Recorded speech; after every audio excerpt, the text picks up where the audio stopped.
안녕하십니까. 2월 21일 토요일 박상규의 직설 시작하겠습니다. 문형배와 우리 법 재판관들이 끌고 가다시피 하고 있는 이 편파 헌재의 윤 대통령 탄핵 심판 선고가 오는 3월 중순께로 잡혀가고 있습니다. 이재명 민주당과 개딸들 그리고 좌파 헌법학자들은 8대0 만장일치 파면을 장담하고 또 확산시키고 있죠. 하지만 저는 절대로 아직 그렇게 예단할 수 없다. 또 그렇지 않다는 점들을 조목조목 이 시간에 좀 따져드리겠습니다. 윤 대통령의 만장일치 파면 주장을 앞장서서 설파하고 있는 사람들 가운데 한 사람, 헌법재판소 연구관 출신의 노희범 변호사인데요. 올해 59살로 충남 서천 출신으로 한양대 법학과를 나왔습니다.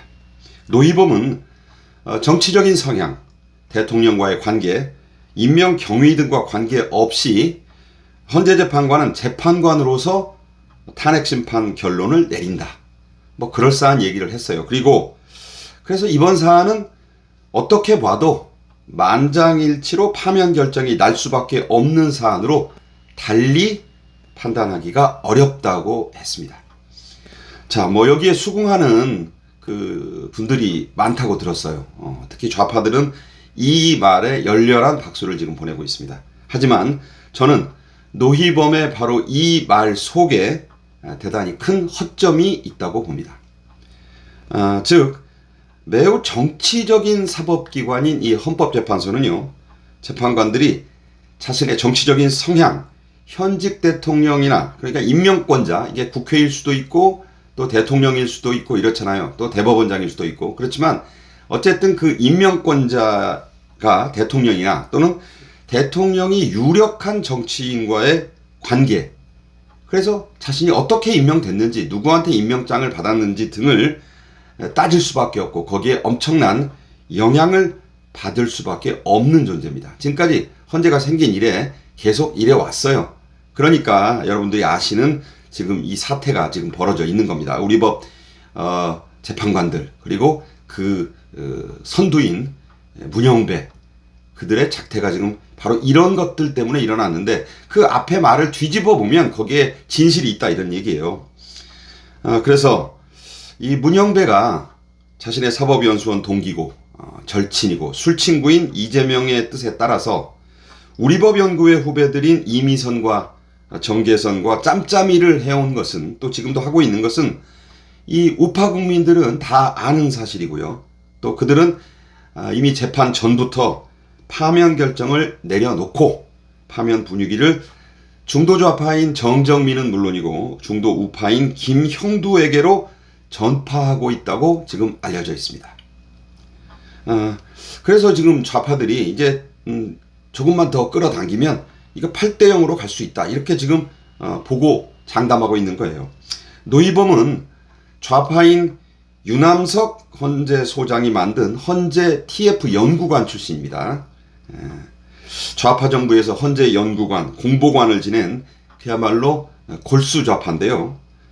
실제로 지금의 천재현 헌재 공보관이 선임 헌법연구관을 겸임하면서 공보관을 하고 있거든요. 이 천재현이 지금까지 문형배의 스피커와 우리법 연구회의 수정 노릇을 해온 것은 여러분이 보셔도 다 아는 그런 지금 일이거든요. 중요한 결정이 있을 때마다 천재현이 총대를 맸어요.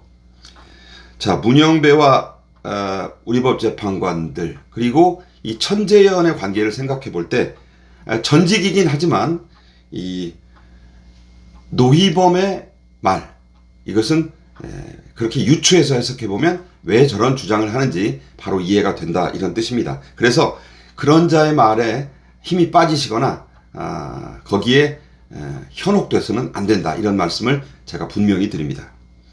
그보다는요, 이번 탄핵 국면에서 줄곧 합리적이고 또 객관적이고 공정한 목소리를 내온 장영수 고려대 로스쿨 법학전문대학원 교수의 말이 훨씬 더 실제에 또 부합을 합니다. 장 교수는 국회의원들을 끌어내라고 한 게 사실인지, 또 우원식 국회의장과 한동훈 등을 체포하라고 한 지시가 진짜 사실인지 등 현재 가장 핵심적인 사항들에 대한 증언들이 엇갈리고 있다. 이거 사실이잖아요. 계속 지금 엇갈리고 있어요.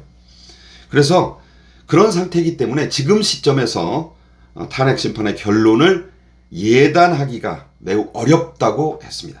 저는 이게 말씀드린 대로 가장 객관적이고 합리적인 전문가의 전망이라고 봅니다. 장 교수는 아직 이 학자답게 숫자까지는 얘기하고 있지 않지만 거기에는 분명히 기각 가능성을 지금 열어놓고 있다. 이렇게 해석해야 합니다. 실제로요, 어제 헌재 변론에 두 번째로 소환된 전 국정원 1차장 홍장선은 또 횡설수설했습니다. 명시적인 증거로 제시된 CCTV 속에 본인의 동선을 보고는 혼동이 있었다. 내가 장소를 헷갈렸다. 기억력이 불분명하다. 이거 나이 저보다도 이 젊은 친구가 무슨 이게 치매 환자도 아니고 왜 이런 소리를 지금 와서 하는 겁니까? 이게 얼마나 중요한 그런 증언인데 그런 점들을 스스로 자백을 했습니다. 그러면서 자꾸 본질은 똑같다 이런 소리를 하는 거예요. 그런데 이미 수많은 절차적인 증거나 객관적인 상황이 안 맞는데 본질은 똑같다고 아무리 그래봐야 이게 말이 되겠습니까? 이 이른바 홍장원 메모는 5번이나 변경되고 그래서 오염된 것이고 원본과 두 번째 수정본은 어디로 갔는지 몰라요. 이게 민주당 국정원 출신 의원들 박선원, 박지원 등에게 넘어갔다는 의혹은 매우 지금 커지고 있습니다. 그래서 이제 이 홍장원 메모란 그야말로 국민적인 웃음거리로 전락했다. 저는 그렇게 봅니다. 윤석열 대통령 측은 정치적 편파성으로 해임된 홍장원이 그 분풀이로 잘리니까 야당과 손을 잡고 내란 공작을 한 것이 이 사건의 실체라고 말했습니다. 이 주장은 매우 날카롭고 또 적확한 지적이라고 저는 생각하고 있습니다. 윤 대통령은 어제 마지막 헌재 변론에 나서면서 석동현 변호사를 통해 이런 메시지를 냈어요. 빨리 직무에 복귀해서 세대 통합의 힘으로 대한민국을 이끌어가겠다. 자, 여기서 하루빨리란 말과 함께 세대 통합이란 말이 나왔습니다. 자, 이 말은요 매우 의미심장합니다. 특히 요원의 들불처럼 지금 번져가고 있는 이 2030 청년들의 자발적 탄핵 반대 시위 또 그리고 그것이 확산되는 그야말로 본물이나 물결처럼 확산돼 가고 있는 점을 지칭한 것이라고 봅니다. 20만 명을 향해 달려가고 있는 윤 대통령 수호 국민변호인단은요. 목요일마다 서울 청계광장에서 지금 집회를 갖고 있고 그래서 탄핵 반대 목소리를 계속 높여가고 있죠. 또 전국 곳곳에서 계속되고 있는 탄핵 반대 시위에도 적극 동참을 하고 있습니다. 가장 눈여겨봐야 할 대목은 지금까지 좌파들의 전유물이었던 대학 교수와 이 대학생들의 시국선언, 즉 윤 대통령 탄핵 반대 시위와 집회가 지금 이른바 스카이 대학교는 물론이고요. 수도권 주요 대학, 전국의 대학들로 지금 확산되고 있습니다.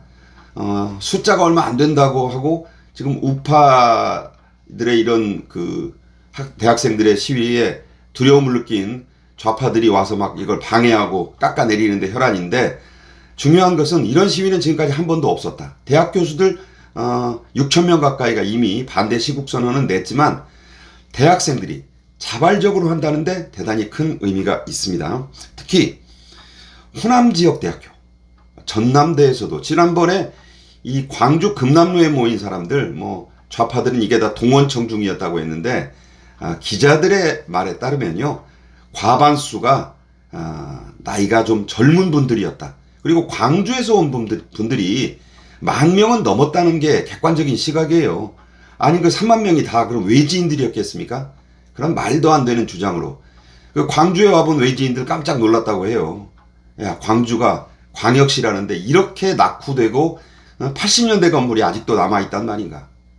거기 가면 정말 제대로 된 이 백화점도 없고 예, 여러 곳에 다 있는 마트, 대형 복합몰 이런 거 없습니다. 이재명이 반대했기 때문이죠. 그야말로 호남 사람들 정말 속아서 수십 년 그야말로 쪽쪽 빨리고 있다. 저는 그렇게 보고 있습니다. 자, 그리고 이재명 지지층이 많다 하던 이 개딸들이 많기로 유명한 서영교가 이대 학생회장 출신이거든요. 이화여대에서도 이 탄핵 반대 집회 계속 열리고 있습니다. 그 대단히 처음 보고 또 이례적인 그런 현상입니다. 자, 그래서 오히려 싸움은 지금부터란 목소리가 더 커지고 있습니다.